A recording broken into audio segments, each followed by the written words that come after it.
Tô aqui com meu pai, Carlos Murdock, e a gente tá junto hoje para fazer uma coisa de pai e filho, gerações diferentes, mas também um entendimento de, resumindo muito, eu não sou nem um pouco crente de que a gente tenha qualquer solução para o mundo, tanto no cataclisma global que a gente vive, quanto em crises políticas que a gente atravessa. Eu sou um grande pessimista e um grande. é, Eu ia falar apreciador, mas certamente não é a palavra. Eu sou um grande realista do fim do mundo. E meu pai não, muito pelo contrário. Meu pai é um cara com uma vivência de vários Brasis, muita pesquisa, muito estudo, e que tem uma crença no potencial de melhora das pessoas, do mundo, da política, de regeneração, que é uma coisa que eu invejo, na mesma medida que eu sinto que eu jamais poderia ter. E aí a gente resolveu, ele me convidou no caso, para trocar uma ideia, justamente pela diferença de gerações. Então, um embate geracional sobre um cara que viu o mundo mudar muito, acho que para pior, isso a gente pode concordar, em muitos lugares, né? Eu queria que você desconheça a partir disso, que é a minha perspectiva é intrinsecamente desesperançosa dentro dessa profissão, porque eu não acho que eu carrego a importância que eu carrego, mesmo que seja importante, porque eu acho que você me enxerga como um orador que junta 100 mil pessoas e fala para elas, Não. e não como um fluxo que atravessa ali aquelas pessoas que veem tantas outras coisas junto. Não, eu vou te oferecer uma outra perspectiva em relação a isso. Porque nós vivemos sempre olhando para o futuro, né? A gente se acorda todos os dias achando que vai chegar no final do dia, mais feliz, melhor, tendo feito alguma coisa boa para a gente ou para os outros, né? A gente se alimenta de esperança, da esperança de que a felicidade vai bater na nossa porta ou a gente vai conseguir comunicar essa felicidade, ou ensinar alguma coisa ou aprender alguma coisa. A gente sempre tem a certeza de que o futuro vai ser melhor do que o presente. Tá? Eu acho que isso é uma das coisas que leva a gente para frente o tempo todo. Então, por exemplo, quando a gente é pequeno, às vezes a gente tem uma pergunta para nós mesmos que é a seguinte: o que eu vou fazer do resto da minha vida? Tá? E o que eu gosto de fazer? De vez em quando, o universo nos escolhe. E é engraçado que isso não tem muita influência da gente. Tá? Eu vou falar por mim mesmo. Né? Acordei um dia da minha vida e quis ser professor? Não. Isso foi uma coisa que eu descobri. Porque eu olhava, dentro da minha perspectiva de vida, cara, eu tenho tanto a aprender na vida. Eu não sei nada. Em compensação, eu olhava para trás, né? E tanta gente que eu podia ajudar. Com pouco que eu sabia, e eu entendi que isso era um dos propósitos da minha vida. E isso não foi uma coisa que foi construída. E muitas vezes me questionei. Quando a gente vai amadurecendo, a gente entende. Eu quero chegar no topo daquela montanha. Depois de um tempo, você chega na frente daquela montanha. E quando você chega no cume, você olha, tem mais 500 montanhas num universo incrível. Mas você só enxergou aquele universo justamente porque você subiu a primeira. E você olha para baixo, às vezes pessoas precisando serem contaminadas por você. Isso você não escolheu, isso simplesmente você faz. Você devia abraçar isso. Eu acho que abraçar isso é uma armadilha, cara. Não. Porque eu não acho que eu posso me beneficiar. Isso não vai me fazer isso melhor ou pior. Isso só vai mudar alguma coisa dentro de mim, você entende? Eu não vou ficar melhor no que eu faço porque eu abraço isso como um propósito de vida. Muito pelo contrário, eu acho que eu sou um indivíduo. E eu acho que é perigosamente messiânico se alguém que comunica coisas e acredita nisso como uma missão. Não estou dizendo que você tem que acreditar como uma missão. Eu estou dizendo que você tem que deixar fluir naturalmente isso. E as coisas e as pessoas vão se alimentar, elas podem se alimentar ou não do que você coloca na mesa pelo próprio livre-arbítrio. É porque eu acho que é quase cínico eu acreditar nisso, considerando que isso existe mediante o incentivo financeiro. Eu não sei, cara. Que ótimo! Faço isso de uma forma tão natural. Eu gosto hoje em dia, eu posso dizer que eu gosto hoje em dia do fato de que isso permite que eu estude mais as coisas que eu gosto, isso permite que eu coloque no mundo discussões que eu realmente considero interessantes. Existe maiores. Mentira nisso? Não. Isso não é cínico, isso é verdade. Sim, mas isso é você. É uma parte muito pequena disso. Quando eu falo, por exemplo, de masculinidade na internet, eu acho que é legal porque alcança muita gente que não tem essa vivência, sendo que tudo que eu falo é extremamente óbvio dentro das bolhas que eu transito. Visão. Sim, dentro das bolhas que eu transito é extremamente óbvio. Mas é muito legal que pessoas se choquem, mandem para os outros, falem, caraca, é verdade, não tinha percebido, é bacana. Mas esse lugar, por exemplo, ele acontece numa ótica mercadológica para mim. Eu acho que é legal que eu faça uma coisa que faz muito mais bem do que mal para as pessoas, mas a razão de eu sentar e gravar e comunicar isso não é que eu quero que existam homens melhores. É claro que eu quero, mas eu acho que eu tô incumbido eu tô incumbido de tentar fazer as pessoas melhores, eu tô incumbido de tentar fazer as pessoas verem coisas. Eu acho que eu tenho um kick, uma pira muito mais intelectual nos lugares que eu gosto, como o vídeo que eu fiz falando da AIDS, colonização da internet, como isso tá me levando a ter o entusiasmo de fazer um mestrado, de virar professor. E é engraçado, porque o virar professor, pra mim, aí tá atrelado a um senso de propósito. O virar professor, pra mim, tá atrelado a um propósito que não é um propósito. O que é um Ele não se professor? manifesta. Ele não se manifesta de uma forma. O que é um professor? Que é um professor? É. Alguém que ensina. Alguém que contamina positivamente. Você acha que isso é um professor? Você é professor, você acha que isso é um professor? Eu acho. Mas eu acho tão perigoso falar que eu sou professor de alguma coisa agora. Eu acho que. Tão perigoso. Eu acho que vários. É perigoso. É claro que é perigoso e a gente sempre tem que ter essa. Eu reconheço que a gente sempre tem que ter essa crítica, essa atenção. E principalmente por saber qual é o impacto que a gente acaba tendo na vida das pessoas. Às vezes positivo, às vezes negativo. Tá? Mas eu acho que. Eu tenho certeza que nós temos a obrigação de nos expormos, até muitas vezes publicamente. Um professor se expõe numa sala de aula, você se expõe para, sei lá, 400 mil pessoas que te assistem. E você faz isso sem medo, e faz isso de uma forma natural. Eu vou te fazer uma pergunta. Em algum momento você já gravou algum conteúdo, ou passou alguma ideia na qual você não acreditasse? Não. Não. Então, o tempo todo, essa persona digital que a gente observa, ela é um pedaço do Matheus, mas é um pedaço do Matheus verdadeiro. Né? Você não vai vender alguma coisa, ou não vai divulgar alguma coisa, e muitas coisas você divulga simplesmente porque você acha legal, né? Porque você acha bacana. E que bom quando a vida profissional, ela paga pra gente fazer coisas que a gente acredita. Né? Eu nunca vi você dentro dessa mercantilização digital fazer uma propaganda de alguma coisa que você não usaria, ou não faria, ou não comeria, ou não sei o quê. Eu acho que isso faz parte. Só que isso propõe um suporte de vida para que você continue sendo você. Eu acho que as pessoas, elas consomem o seu conteúdo porque elas acreditam em você. Elas acreditam na sua maneira e elas acreditam, inclusive, nas suas próprias indagações. E aí acho que a gente pode ampliar, subir um pouco a lupa, falar menos de mim e mais do contexto global, que eu acho que é o que me coloca também nesse sentimento. Por existir num contexto de capitalismo tardio, onde eu considero bizarra a forma com a qual eu comercializo e como eu edifico a minha vida junto às minhas opiniões, e como precisa haver sim um casamento disso. Porque assim, esse espaço que eu tenho, não se engane, ele existe também porque eu sou um cara branco, porque eu sou um cara bonito, porque eu falo bem, porque eu me visto bem. Existe uma série de méritos aí que são algorítmicos, que não estão relacionados a isso, porque tem gente pra caralho que fala muito melhor do que eu e que nunca teve uma chance sequer. E é claro que isso soma com o meu encontro de favorecimento algoritmo, com o timing de eu ter começado a fazer vídeo, com o momento de mundo, com um entendimento prévio de redes sociais. Tem muitas qualidades que me permitiram me destacar e construir uma audiência, óbvio. Mas as qualidades também estão inseridas dentro de um contexto onde é interessante que eu seja um produto. Eu sou um arquétipo interessante de ser brutificado nesse momento, que é o homem branco desconstruído. Esse lugar tem espaço, as pessoas querem ouvir, as pessoas querem se associar, querem vender, querem colocar você em produto, enfim, tem todo um espaço para isso. Então, eu me beneficio de ser um produto que tem muito interesse e demanda de mercado nesse momento.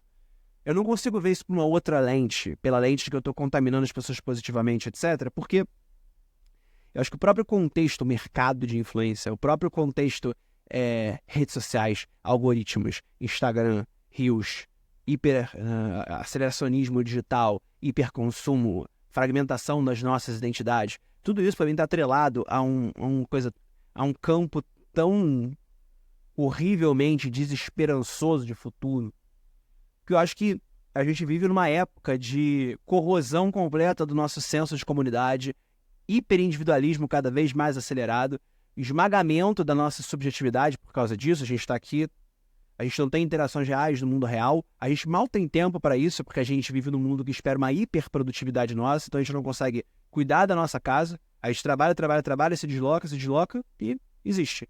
Então não existe em momento nenhum da nossa vida e do nosso dia um espaço para apenas sê-lo. E se você não está fazendo o seu trabalho na vida real, você está fugindo dele, escrolando nas redes sociais e produzindo uma persona, porque afinal de contas você não tem como fugir disso. Você tem essa persona profissional no WhatsApp, no Gmail, no LinkedIn, no Twitter, no Instagram, no TikTok. E cada um desses vai ser uma coisa diferente, com interações diferentes, com pessoas e convivências diferentes. Só que tudo isso acontece de forma imaterial, intangível, e portanto, como a gente tinha falado antes da gravação, acontece sem compromisso, acontece sem uma coexistência de contradição, acontece sem um entendimento de nuances e um respeitar das diferenças. E é um lugar de hiperpolarização. Então, a sensação que dá é que eu tô muito confortável nesse momento, enquanto surfo uma onda essa que é o que vai varrer a gente da nossa capacidade civilizatória. Então, assim, da mesma maneira, eu acho que é isso que me deixa cético e cínico. Da mesma maneira que eu posso ter um grandíssimo trabalho de deixar as pessoas felizes e influenciar elas positivamente, eu sinto que acontece isso enquanto isso vem dentro de um contexto maior de conteúdo e de mundo, onde foi um cavalo de Troia. Eu tô entrando na vida das pessoas de forma positiva, mas o que está entrando também é o uso crônico de telefone e todas as coisas que eu falei. Hiperindividualismo, perda de um senso de comunidade, radicalização política por causa disso.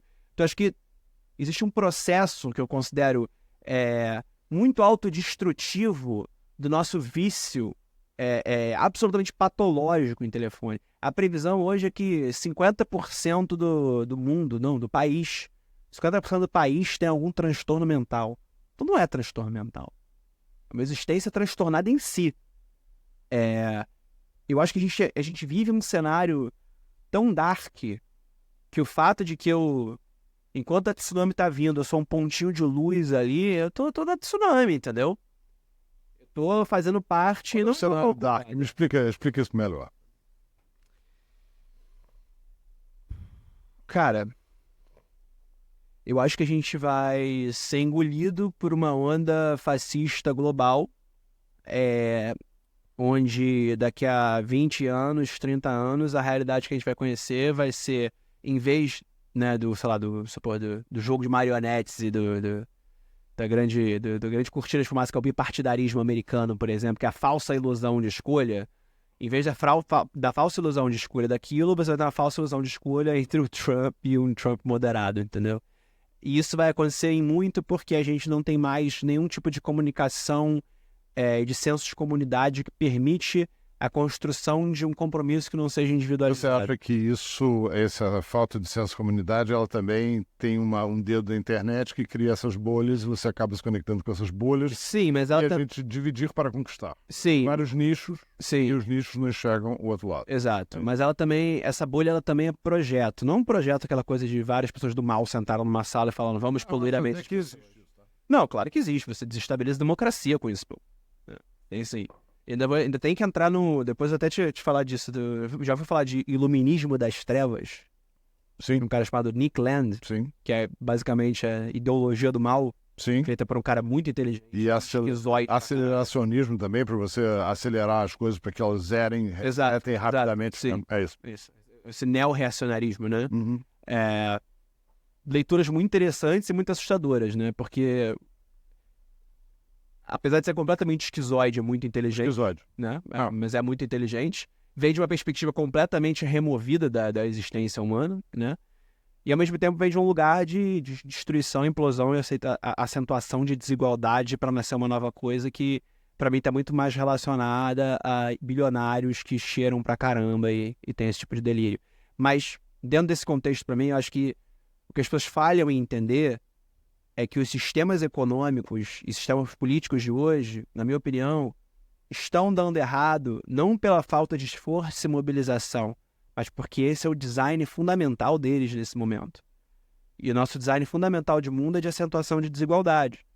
E a única ideologia que comporta o que a gente vai atravessar é o iluminismo das trevas. A gente está indo nessa direção. Porque essa é a direção do capital. Esse é o caminho do capital, de hipereficiência de lucro. Porque o capital, ele... E acho que esse entendimento, para mim, é o mais desesperador. O capital ele é uma força, né? Então, é uma força. Ele não é uma força regulada por nenhum humano. Porque a partir do momento que você vive num mundo global liberal, onde o capital não tem lastro, e onde você não tem um Estado forte, e nem tentando entrar no mérito de o Estado forte funciona ou não. Simplesmente o Estado aqui. O Estado forte controla ou não o fluxo de capital. Ou o Estado se sobrepõe ao capital ou não. Hoje, boa parte do mundo, o capital se sobrepõe ao Estado. Se o capital se sobrepõe ao Estado, a decisão é sempre do capital. Sempre, sempre, sempre. Não existe uma decisão no mundo que não seja pautada em lucro. E eu não tô falando isso do lugar riponga, de... Não. É literal, Isso é literal. Se você tiver... Sempre foi assim. Sempre foi assim, sempre foi assim. Só que eu acho que isso se torna cada vez mais agressivo. Por exemplo, você pega, sei lá, vamos voltar muito no tempo. Era Vargas. Aí você pega, sei lá, direitos trabalhistas criados na Era Vargas. Por que você queria direito trabalhista na Era Vargas? Não vou nem entrar no... Não entra na precisão histórica, mas assim... De certa maneira, a criação desses direitos é também uma perpetuação de poder no sentido de que você consegue ter uma população favorável a você e, claro, direitos absolutamente essenciais. Essenciais. Mas que trabalham, né, contra a lógica óbvia do capital naquela época. Então, em algum momento, você teve uma coisa contra-intuitiva na ordem direta do capital. Porque eu acho que depois da crise de 2008 isso se acentuou muito.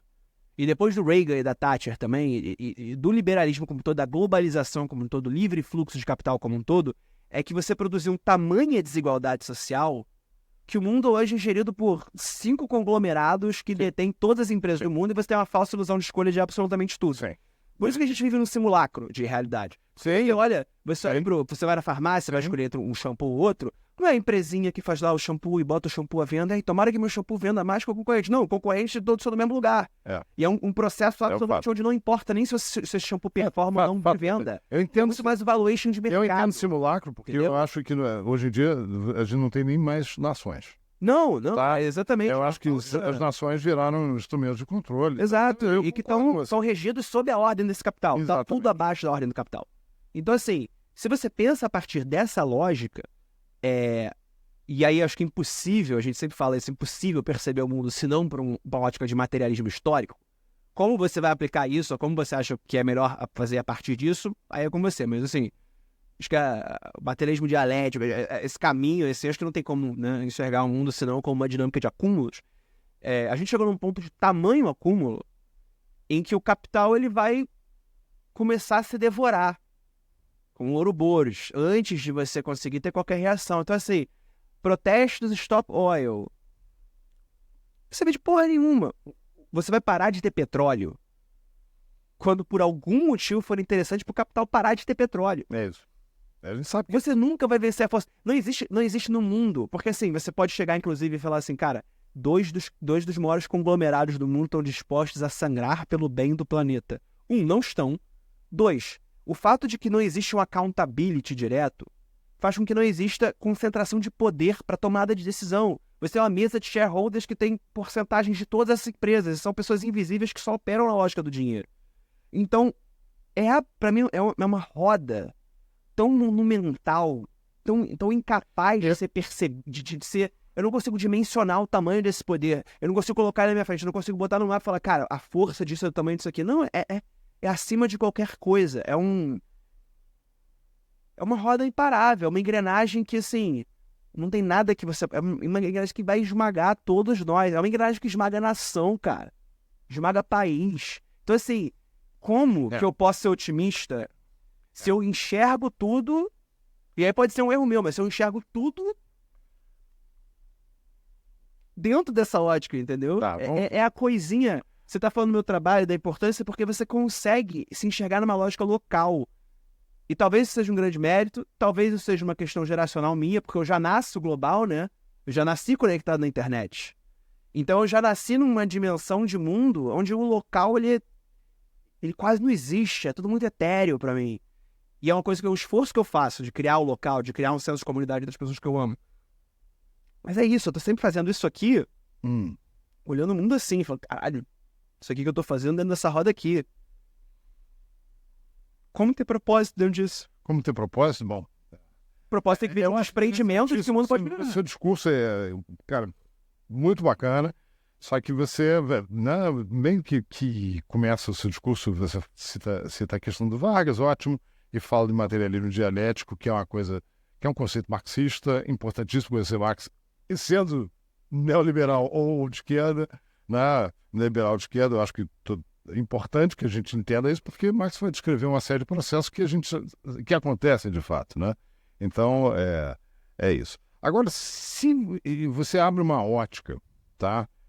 Você abre uma ótica de história da civilização de acordo com como a gente a conhece. Então, a gente vai ver que é sempre a competição de grupos, querendo sobrepor sobre grupos, e a gente entende que a questão do dinheiro, né? A história da moeda é um instrumento de controle, tá? É um instrumento de controle que meio que escraviza. Eu acho até que vale uma conversa depois sobre isso.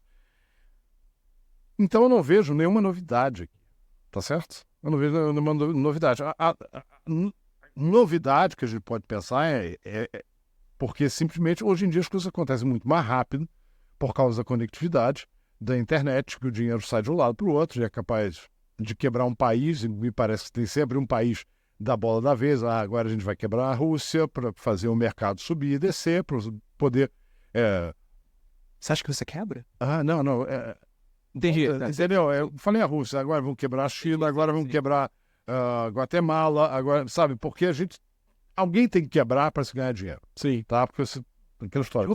Você compra na baixa e vende na alta, né? Então, se o mercado não tivesse oscilação, e a gente entende, tá? Mas são certas coisas que a gente não vai conseguir posar de herói. Porque se a gente for botar o peito na frente do trem, o trem vai passar por cima.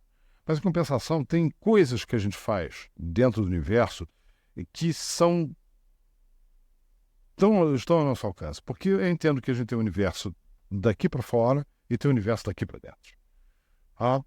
E outra coisa, nós somos extremamente solitários o tempo todo porque você tem uma consciência que está aprisionada nesse tempo, nesse espaço, nesse corpo. Eu tenho. Não, toda a sua realidade, ela só acontece no seu cérebro. Você só percebe, não? Então tudo isso, não vou entrar na teoria da simulação, mas ela só acontece no seu cérebro. E todas as angústias e medos estão presas aí dentro de você. Ninguém vai sentir a dor, ninguém vai sentir o amor, ninguém vai sentir a emoção, ninguém vai perceber, porque isso é você. E se a gente se perguntar, se entrar nessa história, quase que tudo isso pode ser uma ilusão. Tá? Mas, levando em consideração que nós temos a mesma percepção, que a gente se toca nessa realidade, que isso exista e que a gente está, nesse momento, se olhando nos olhos. Qual é a minha tese? A minha tese é que se a gente não vai mudar o mundo, o universo, a gente consegue melhorar bastante e confortar quem está à nossa volta. Simplesmente pela maneira que a gente emana. Algumas pessoas vão chamar isso de amor. Amor ao trabalho, ética no trabalho, e eu acredito nisso. Tá? E eu vejo isso no seu trabalho. Acho ótimo que você continue se criticando. Eu vejo isso no seu trabalho. E outra coisa. Cara, se a gente for olhar, toda geração, quase todas as gerações vão ter um fim de mundo. Eu fico imaginando, sei lá, então, vamos, Império Romano, né? 400 a.C. até 400 depois de Cristo. Cara, 25% das pessoas eram cidadãos. O resto era escravo. Depois esses escravos vão de várias partes. Depois esses escravos vão se transformar na Europa, dos servos que estavam atrelados à terra, dos feudos. Depois a gente vai ter a Revolução Industrial, essas pessoas que sempre vão servir a esse capital que não existia na época, né? Mas já existia, porque o capital se funde com a questão do poder, né? E eu acho que a gente está falando meio que a mesma coisa. Elas vão para as cidades, né? E vão começar a morrer porque não existe salubridade nas cidades, tanto que a gente vai ter as grandes reformas que a gente conhece hoje, Paris, né? Rio de Janeiro tentando ser Paris, sabe? Mas eu vejo que a vida das pessoas melhorou, tá? Enquanto a maior parte da população era escrava, sei lá, 2000 anos atrás, isso era normal, porque a escravidão só acabou há 150 anos, a escravidão oficial só acabou há 150 anos. Hoje em dia, as pessoas, mal ou bem, começam a ter muito acesso. Isso é um processo histórico, geracional, tá certo? Eu acho que, sinceramente, isso daí é evolução. Você não acha que isso é uma falácia, não? No sentido de que essa lupa é uma grande evolução da história da humanidade? Eu não sei se eu compro isso, porque eu acho que a gente teve um momento onde, talvez há 40 anos atrás, especificamente antes da era Reagan, onde existia talvez um grau de maior idealização quanto a um futuro prometido capitalista. Assim, eu acho que os 1% do Brasil são concentrados em 50 pessoas. A gente pode voltar para o Brasil da escravidão e das capitanias hereditárias e falar, olha só como o Brasil sempre foi desigual. O Brasil sempre foi desigual. A questão é que a gente vive hoje uma aceleração da concentração de riqueza absolutamente sem precedentes. Sim.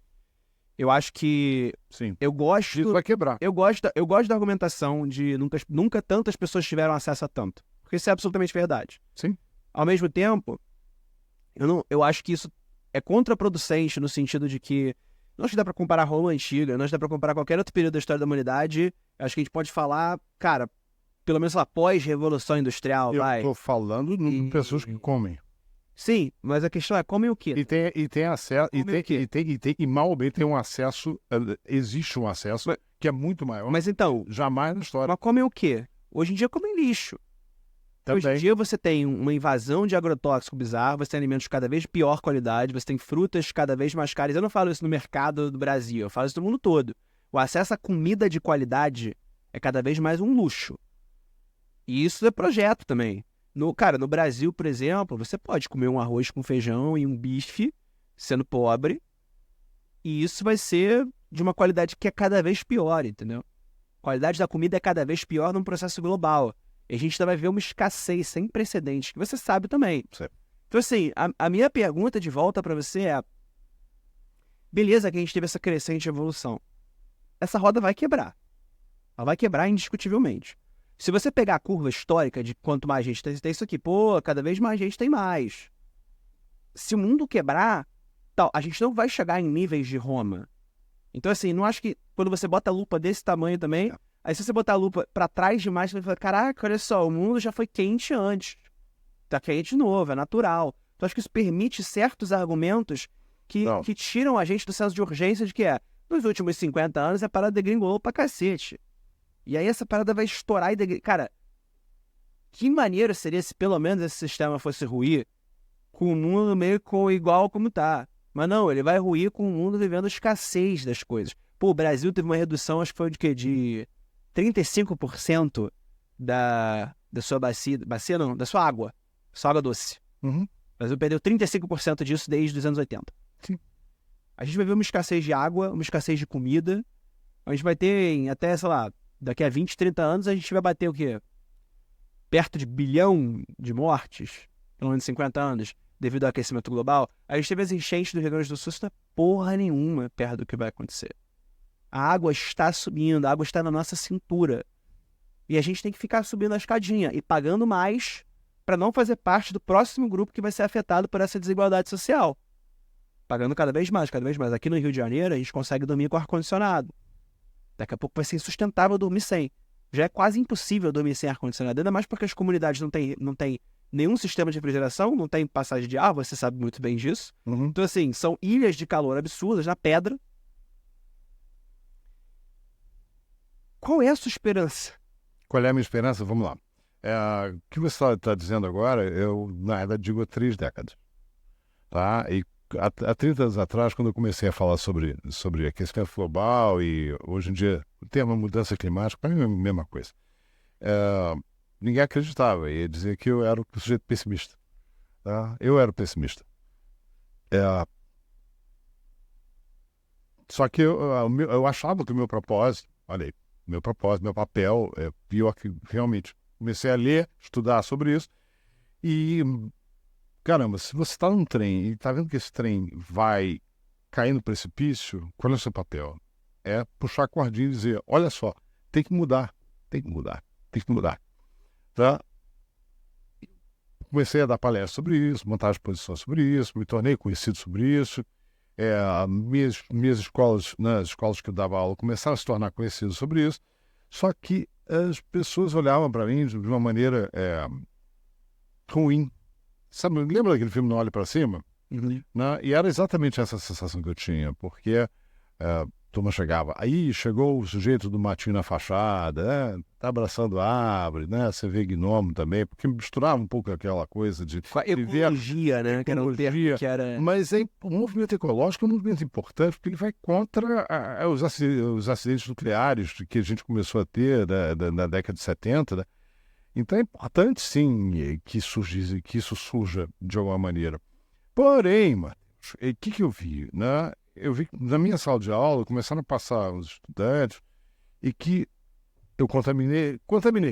Eu não ensinei, né? Eles passaram a acreditar também nessa coisa. E hoje em dia esses estudantes, eles estão se transformando em secretários de urbanismo de cidades, eles estão chegando num ponto profissional que eles podem fazer alterações e fazer coisas melhores, inclusive em relação às comunidades, tá? Então, o que eu começo a observar?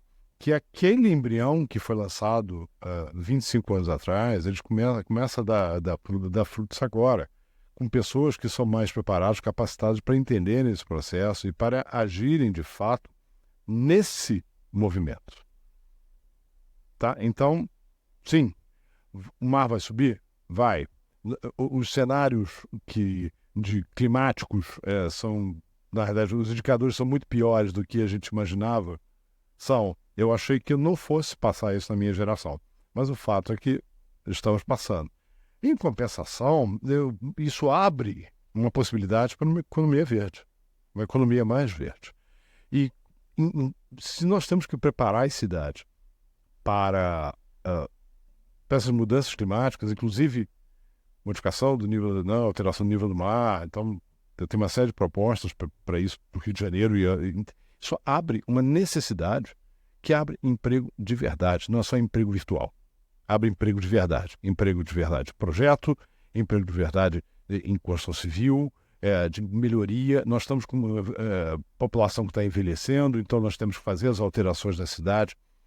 Cara, isso ajuda, isso gera emprego, isso gera esperança. Nós temos um futuro a partir do momento que a gente abrace esse propósito, sabe? Mas você concordou comigo, por exemplo, que a ordem do capital rege o mundo acima de países e nações. Então você acredita que em determinado momento essa ordem do capital vai se inverter? Não, eu acho que o capital ele precisa de uma ordem de consumo, de consumidores para ele se locupletar. Sim, então, mas você acha que eventualmente o capital, diante da crise, que ele mesmo vai, porque ele produz e vai continuar produzindo. Tenho certeza. Você acha que o capital vai causar uma... Ele mesmo vai reinvestir nesse grande negócio. Você não acha que ele vai só acentuar a desigualdade, produzir um neofeudalismo e deixar todo mundo morrer? Eu acho que não. Porque já é sabido exatamente que quanto mais pessoas consumindo, melhor o capital. Mas isso acho que em sistemas mais fechados, não? Sei lá, pega uma Europa da vida, que já tem estrutura, tá meio que pronta para isso. Pega a China, por exemplo, que é o único... Acho que a China é o único país, independente do que você pense sobre a China, é o único país do planeta absolutamente preparado para os desafios do século XXI, assim. É um negócio impressionante. E que é complicado, porque é uma ditadura. Né? Mas que ao mesmo tempo consegue inverter essa ordem do capital, né? Porque por ter um Estado muito forte, e eu não vou nem entrar aqui no pró-China, porque acho que é um debate muito complexo, muito mais do que pró-anti, que por conseguir subverter e redirecionar a ordem do capital, ele de certa forma doma o capital, né? Não por completo, porque para o chinês é um público muito É uma grande por empresa. exemplo. É uma grande empresa, empresa. mas a China é uma empresa muito bem administrada, né? Você tem um nível de urbanização da China e de... Eu não sei se você acompanha o que é Pequim hoje em dia, em termos de verde, parques verdes, de rios. As pessoas nadam pela cidade, rios limpos. A China é o único país... E aí você... É um país que te faz questionar um pouco tudo, né, cara? Total. Porque, assim... Eu acho que é outra conversa. Porque eu não vou usar aqui o termo autoritarismo do bem, porque eu acho que é muito mais complexo. Porque isso vai abrir uma outra coisa. É uma puta discussão complexa. Acho que assim, você não pode responder uma coisa que não seja complexo sobre a China. Mas, de uma forma geral, assim, a minha questão é, eu acho que diante da crise, o capital foge. E esse capital, quando ele começar a comer o próprio rabo do jeito que ele já come, ele vai continuar fugindo. Isso que é um exemplo, por exemplo, enchente do Rio Grande do Sul agora. O que o capital vai fazer instintivamente? Eu não estou falando de esquerda ou direita, instintivamente. Cara, essa empresa de 1.000 funcionários que foi para água abaixo. Você não tem, em um ano, você não tem tempo. Você até tem, mas de um nível de mobilização que você não tem muita confiança, você não vai pagar para ver e reconstruir ali. Você vai sair de Porto Alegre, você vai sair do Rio Grande do Sul, você vai para outro estado. Porque o capital foge. E o capital, na crise, ele foge e ele pede por quê? Estativizar o prejuízo. O lucro é sempre privado e o prejuízo vai ser estatizado. Isso é como o capital opera instintivamente. Isso não é uma discussão ideológica, né? Sim, os governos corroboram. Exatamente. Os governos servem esse interesse também. É isso. Então, assim, a questão maior para mim é, conforme você for tendo mais e mais crises, o capital vai fugir e fugir e fugir. A não ser que você tenha governos fortes o suficientes para entrar, talvez, nesse Green New Deal, que foi até o que a Ocasio-Cortez tentou nos Estados Unidos, com Bernie Sanders, etc., né? E, obviamente, quando chegou no Congresso foi decepado e não virou opção de nada, né? Mas você precisa de um pacote, de uma força de Estado e de um pacote de incentivos estatais muito forte. Então você precisa de uma crise quase destruidora de um país para conseguir passar isso, porque você precisa interpelar e atravessar um Congresso que serve aos interesses desse capital que vai estar em fuga. Porque até você conseguir erguer políticas públicas que restauram o capital aonde ele pode estar, você tem todos os órgãos possíveis dominados por esse capital falando, foge, fica aqui no meu bolso. Se o mundo não está valendo nada, eu vou construir uma fortaleza para mim aqui. Vou te fazer uma provocação. O que é melhor para o capital? Eu acho que o capital, vamos falar, ele adora uma crise. Adora destruir um país para reconstruir. Mas ele... Tá? É a melhor oportunidade. Essa é uma grande oportunidade. Mas é uma perspectiva... A gente vê isso o tempo todo. Nadando, o Japão nadou de braçada nessa história. Porque a China nadou de braçada, a Alemanha depois da Segunda Guerra Mundial, Europa inteira, inclusive com o welfare state keynesiano, cara, isso tudo, a própria reinserção do capital, ela foi palco para se construir uma sociedade, durante muito tempo foi uma sociedade exemplar, né? Nos anos 50, 60 da Europa. Que o seu otimismo... Ele é um otimismo apocalíptico, na verdade. Né? Não, eu acho que toda crise é uma oportunidade. Não, mas a gente está falando aqui, você está dando exemplos de uma destruição completa do mundo como a gente conhece. Aconteceu. Então, mas para a gente resolver a crise, porque assim, todas essas crises não se comparam à crise que a gente está produzindo agora, que é uma crise de tem gente demais para um mundo onde cada vez menos gente consegue morar, com uma concentração de capital que nunca se viu antes. Maltes também achou isso. Uma queda completa e o esfacelamento completo que a gente vai enfrentar da cadeia de produção, né? Porque a gente não começou a falar disso, a gente não começou a falar de quando a comida parar de chegar na cidade. Quando a água parar de chegar na cidade. Tá bom, Maltes fala isso já não, mas tá acontecendo. O seu otimismo, ele é removido da sua existência, né? Ele é um otimismo a nível de humanidade. A nível de...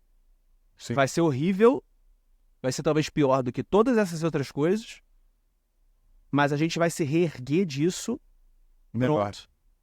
para desafiar as coisas. Melhor. Só que eu acho que, inclusive, esse é o meu papel, né? Meu propósito também, é mitigar essa pancada. Dentro da minha parca influência, Matheus, em 2018, o Ministério da Cidade me chamou para dar um curso sobre sustentabilidade para os programas Minha Casa Minha Vida, porque os secretários de urbanismo não estavam sabendo fazer uma avaliação, porque botavam o pessoal morando lá em Ohio que o parta sem ônibus, sem nada, porque o terreno era mais barato, aí tudo virava um grande negócio, um business. Tá? Então, o Ministério da Cidade me deu uma bronca em todo mundo e criou um curso até na UFRJ. Aí eu fui lá e eu vi realmente quanto as pessoas não estavam preparadas. Algumas pessoas bem intencionadas, outras nem tanto, né? Mas eu tive a oportunidade de dar aula para mais de 96 secretários de urbanismo durante um bom tempo aqui no Rio de Janeiro. Né? E eu vou te dizer, um a cada quatro comprou a minha ideia. Tá? E não só isso, os funcionários não, os trabalhadores das prefeituras que vinham fazer os cursos também, eles compraram. Então, até hoje eu encontro gente que propõe ações e que está conseguindo concretizar coisas nos municípios já com essa noção. Não é isso. A gente não consegue fazer assim e, porra, vai ficar do cacete, vai ficar pronto, etc. Então, a gente tem que entender que nós somos mídia de um processo muito mais longo, mas que sim temos uma responsabilidade em relação a isso. Tá? Então, acordo todos os dias com uma escolha. Eu vou olhar para dentro, eu vou olhar para fora. Tá? Eu vou olhar para mim, resolver a minha vida, que é o que boa parte das pessoas fazem. Né? É importante a gente olhar para a gente, mas é olhar para fora no sentido, o que eu posso fazer? É até quase meio naif mesmo. Né? Às vezes eu prefiro ser naif do que do que ficar rodando a cabeça todos os problemas do mundo. Eu até rodo, tá? Mas eu lido bem com eles. Absolutamente bem. E então eu passo a entender que eu passei a ser mídia de uma coisa boa, na qual eu acredito. E para a qual eu acho que eu posso ainda fazer muito mais coisas. Como tenho feito. Tá? Então, às vezes, tem uma percepção assim da síndrome do impostor. Será que eu estou fazendo diferença? Mas a perspectiva, o legal da idade é isso. Que você tem um retorno tão positivo de tantas pessoas, você vê tantas flores, tantas árvores brotarem, que você pensa e fala, caramba, funciona. Isso funciona. Talvez você não tenha essa perspectiva hoje em dia. Não tem. Tá? Isso só vai acontecer, e o grande barato da idade é exatamente isso. É você poder olhar para trás, é você olhar para a história, o caminho que você fez e falar, caramba, isso fez sentido. Daqui a alguns anos, alguém vai te procurar na rua e vai dizer, pô, Matheus, obrigado, você me disse uma coisa que eu estava precisando. E aquilo mudou a minha vida. E a gente não tem percepção, a gente não tem essa dimensão, entendeu? Mas é um... Não é messianismo, pelo amor de Deus, tá? Nem sou... Pelo amor de Deus. Não sou até porque acho que você começou esse argumento já se diminuindo diante do tamanho Sim. do processo do mundo. Sim. Mas... É que às vezes a gente não tem a dimensão. É porque eu acho que é uma visão muito bonita. E eu não acho que é equivocada. Mas eu tenho um sentimento de que de pouco vale isso, considerando o quanto eu acho que a gente está absurdamente despreparado e o quanto todo mundo que eu amo vai sofrer muito. Tá, vamos então para as questões lógicas, né? O mundo está com 8 bilhões agora, a gente faz uma projeção que ele vai parar de crescer demograficamente em 2070 com 10 bilhões de pessoas. A gente consegue, né? Olha para esse mundo que está aqui nessa tela. Você consegue ver alguma cidade nessa foto, nessa imagem? Não. Na realidade, o nosso impacto ele é enorme. Quando a gente olha para esse mapa aqui, que a gente está vendo, né? A gente vai pensar, você está vendo alguma cidade aqui? Não, a gente vê a natureza, vê um mundo louco que não foi assim, que já foi um continente só e que vai mudar. Tá vendo o Apophis aí, eu brinquei com você, para quem não sabe, o Apophis é um meteoro do tamanho da ilha de Manhattan que vai passar embaixo da órbita de alguns satélites. Vai passar quase a 31 mil quilômetros, que em termos astronômicos é nada. Ele não bate dessa vez. Não sei o que vai acontecer na segunda passagem, você vai estar vivo, provavelmente ou não. Então, isso pode acabar de um dia para o outro. Não, mas aí a gente vai antecipar essa coisa. Não, não, eu acredito na engenhosidade, que a gente sempre conseguiu sobreviver. A gente sempre conseguiu sobreviver. E a gente sempre andou para frente. E nós realizamos uma porção de coisas muito bacanas. Voltando, 10 bilhões de pessoas. Nós estamos vivendo uma situação insustentável nesse momento. A gente realmente vai estar entrando num período de crise em que nós vamos ter um ajuste. A gente não sabe exatamente como esse ajuste vai ser, se vai ser um conflito local, se esse conflito ele pode se expandir, mas o fato é que nós sobreviveremos. A cada vez que a gente renasce, é uma oportunidade para adiantar e para melhorar. E talvez até nós acabemos cumprindo um ciclo similar ao que nós cumprimos até hoje. Talvez seja uma espécie de uma profecia autorrealizável, como você mesmo gosta de fazer. Porém, lembrando que a nossa existência ela só existe aqui no nosso cérebro, mesmo seu, que a gente está tendo percepções diferentes e que a possibilidade, a narrativa de felicidade, ela pode acontecer aqui dentro e deve acontecer também para a garotada, para os meninos, chamo de meninos, há 30 anos não são mais meninos, mas existe sim um futuro, tá? Existe um futuro. O que não pode acontecer é simplesmente acharmos que não existe e que o amanhã não vale a pena e, portanto, eu vou ficar sentado na cama ou então deprimido, etc, etc. Depressão existe, né? Transtornos existem, excesso de tela existe, mas lembrando, é momento da gente olhar. Sempre vai ter alguém que a gente ama, sempre vai ter alguém que a gente se importa.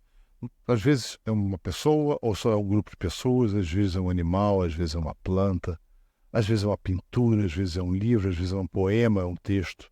O que a gente faz de bom numa escala pequena? Se você faz na escala pequena, faça isso bem. Vai ampliando essa escala. Se todo mundo, se as pessoas conseguirem se sintonizar em verem a beleza, às vezes fazer um nó bem feito, um ikebana, fazer uma poda numa planta, são os pequenos gestos que geram grandes resultados. O capital, não? Os grandes movimentos vão acontecer, os ajustes vão acontecer, mas a nossa vida, nosso acordar todos os dias de manhã, ele é incrível. A gente não vai voltar a essa vida de uma forma consciente, então a gente tem que aproveitar essa jornada o melhor possível. E é bacana, e às vezes eu acho pretensão nossa, minha e sua, tá? É querer influenciar ou se achar responsável pelos grandes movimentos. Os grandes movimentos são coletivos e provavelmente não vai ter capacidade de influenciar tanto. Mas dentro do possível, né?